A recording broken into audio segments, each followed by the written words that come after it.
Hello my dear friends, welcome back to my Monica Homestead YouTube channel. 60 days English grammar कोर्सचा day 40 हा आज आलेला आहे.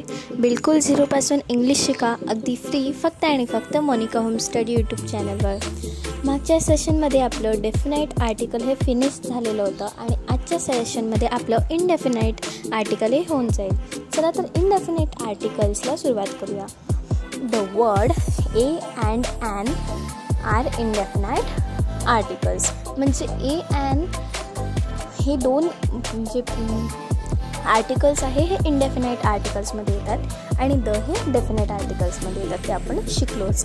आता पहिलं बघा, ए म्हणजेच a is use before the noun that begins with a consonant sound. ज्या शब्दाचा उच्चार, नीट लक्षात ठेवा, उच्चार करताना सुरुवात व्यंजनाने कन्सोनंटने होते अशा एकवचनी शब्दाच्या सुरुवातीस ए उपपदे लावावे.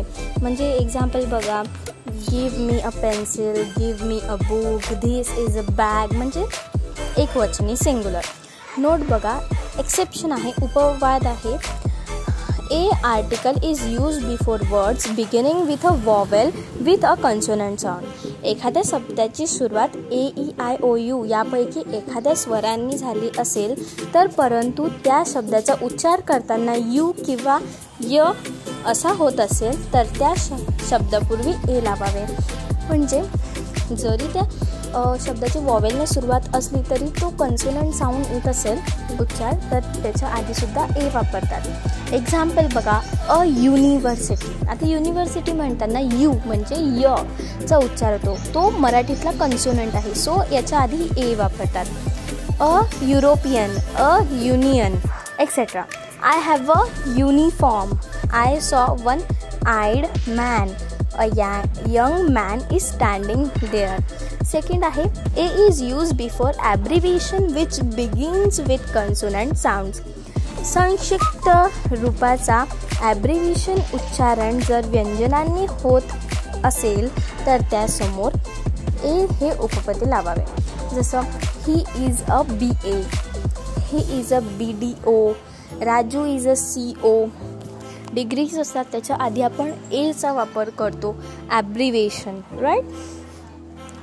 त्याच्या आधी आपण एचा वापर करतो. आपण खूप ठिकाणी सुद्धा करतो, बट ते सिंग्युलर असायला पाहिजे. आता आपलं ॲन सुरू होईल. A an an. पहिलं बघा, use. An is use before a word that begins with a vowel sound. ज्या शब्दाची सुरुवात ही स्वराने vowel A E I O U ने होते त्या शब्दाच्या सुरुवातीस ॲन लावावे. Example, I have an apple, she is an Indian girl, I have an umbrella, there is an elephant, I saw an owl. Exception, उपवाद आहे. An is use before a word begin with H letter with a vowel sound. म्हणजे H हा कन्सोनंट आहे, so त्याच्या आधीसुद्धा and वापरला जातो, पण त्याचा उच्चार करताना वॉवेल्स म्हणजे आपण उच्चार करताना वॉवेल्सचा वापर करतो. म्हणजे अवर, हवर, कोणी कोणी हवर म्हणतं पण ते अवर असतं. So an hour, an honest, an honour, an heir, an honourable. वरील शब्द सर्व शब्दांची सुरुवात ॲच व्यंजनाने म्हणजेच कन्सोनंटने झाली आहे, परंतु ॲचचा उच्चार न होता त्यासमोर असलेला स्वरांचा म्हणजेच वॉवेल उच्चार हा जोरात होतो, म्हणून अशा शब्दाच्या सुरुवातीस ॲन वापरावे. He is an honest boy, it takes an hours to reach there. अशा प्रकारे. सेकंड आहे, an is use before abbreviations which begins with vowel sounds. ज्या संक्षिप्त रूपाचा उच्चारण करताना स्वरांनी होते त्या संक्षिप्त रूप समोर ॲन हे उपपद लावावे.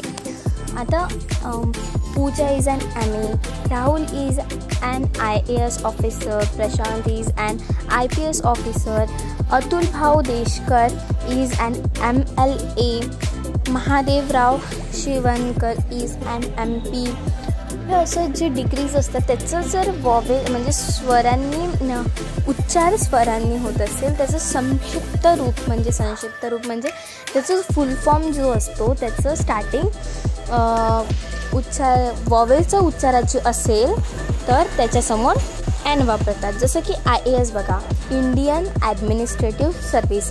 इंडियन म्हणजे ई म्हणजेच व्यंजनाचा वापर. सो बट स्वरांचा वापर म्हणजेच त्याच्या आधी आपण एन लावू. उच्चार वॉवेल्सने आला.